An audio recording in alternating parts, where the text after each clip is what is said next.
And then more recently, just about a month ago, as the Dallas Mavericks won the NBA championship, they chose Mombachos as their cigar to celebrate their championship with.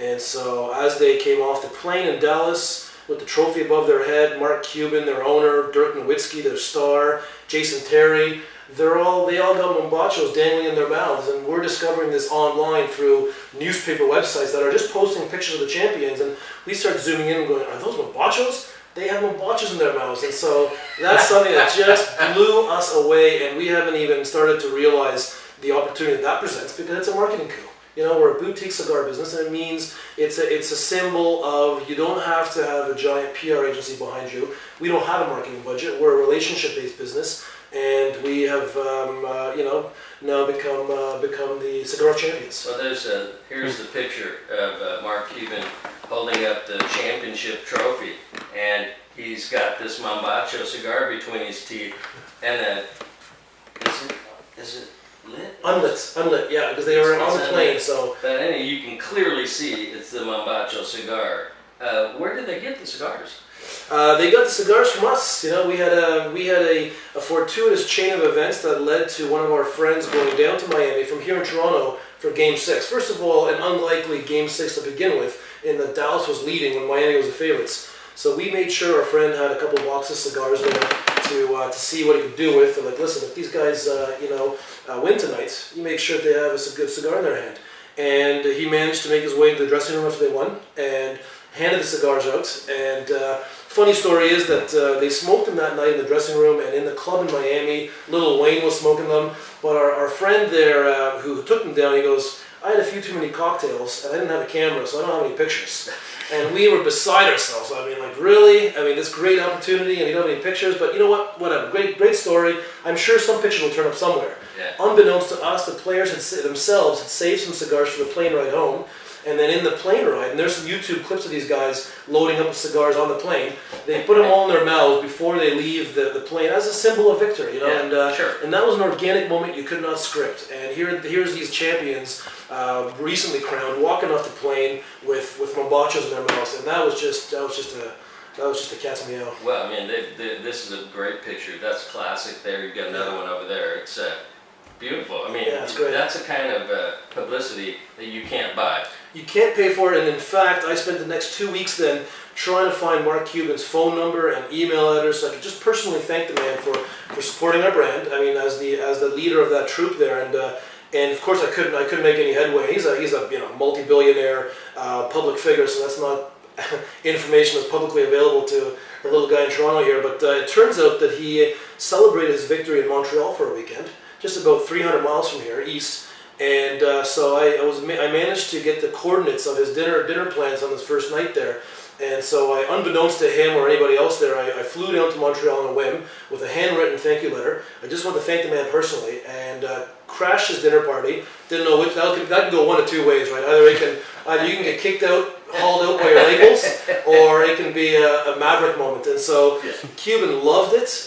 He started taking pictures of Mombachos and tweeting it, and then invited me to stay for the weekend and party with him. So I spent the weekend in Montreal with Cuban and his crew, and it was just a phenomenal ride. Yeah, that's great. It was a Mombacho moment. Mombacho moments, indeed. Yes.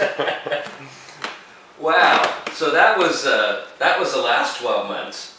Now look into the future. I mean, what do you got planned for the next 12 months? Right on.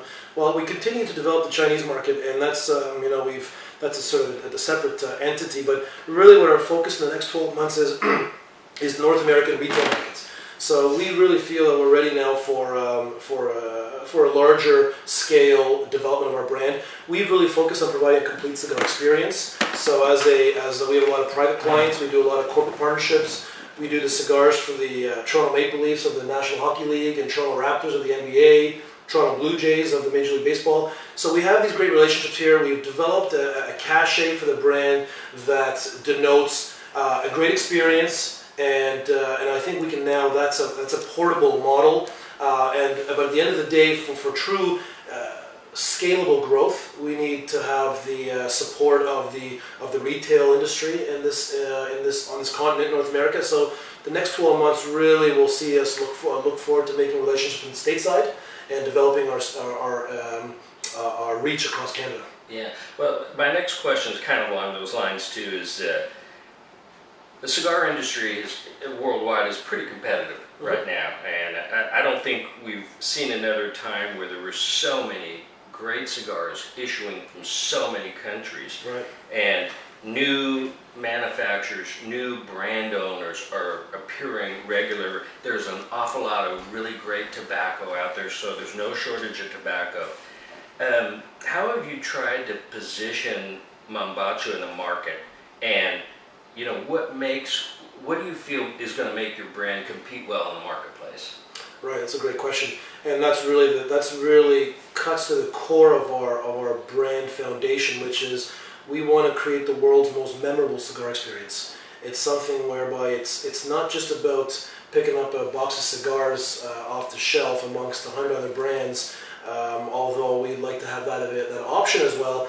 But we take the brand beyond a commoditized, product.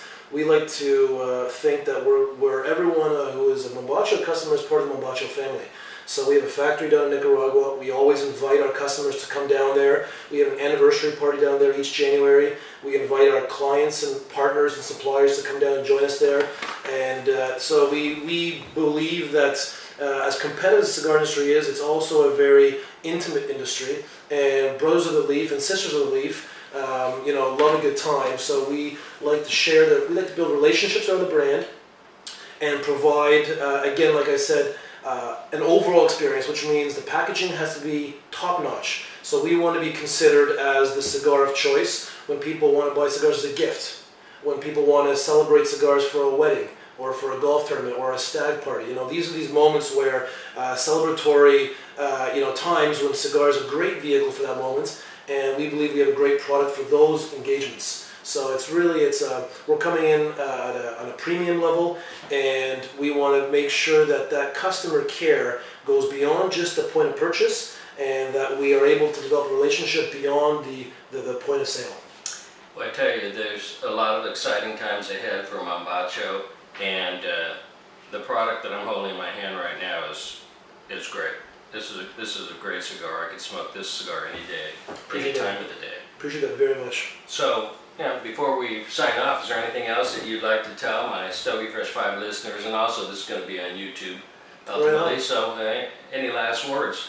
Well, we're excited to be part of the cigar scene, and to we're a little bit scared of getting on the radar because there's a fine line between being able to service your clients effectively and passionately as you scale up. So we've really controlled our growth to this point. We do feel that we're ready for new customers and new members of the Mombacho family. So we welcome folks not only to our website, mombachocigars.com, but we welcome you to look us up. If you're ever in Toronto, we'd love to host visitors from both abroad in the United States and beyond, as well as here in Canada, to our Casa Mombacho del Norte, which is the northern HQ here in Canada. We also welcome anyone down to south in Granada, Nicaragua, a beautiful colonial town. We'd love to host you down there. You just call me personally, Markus Raty. I'm on my phone number's on the website, my email is there, and we'll set something up. Great. Thanks so much, Markus, again, for meeting with me. It's a pleasure talking with you. My pleasure. Best of luck. Thank you very much. My pleasure. Love to have you guys here. Thank you very much.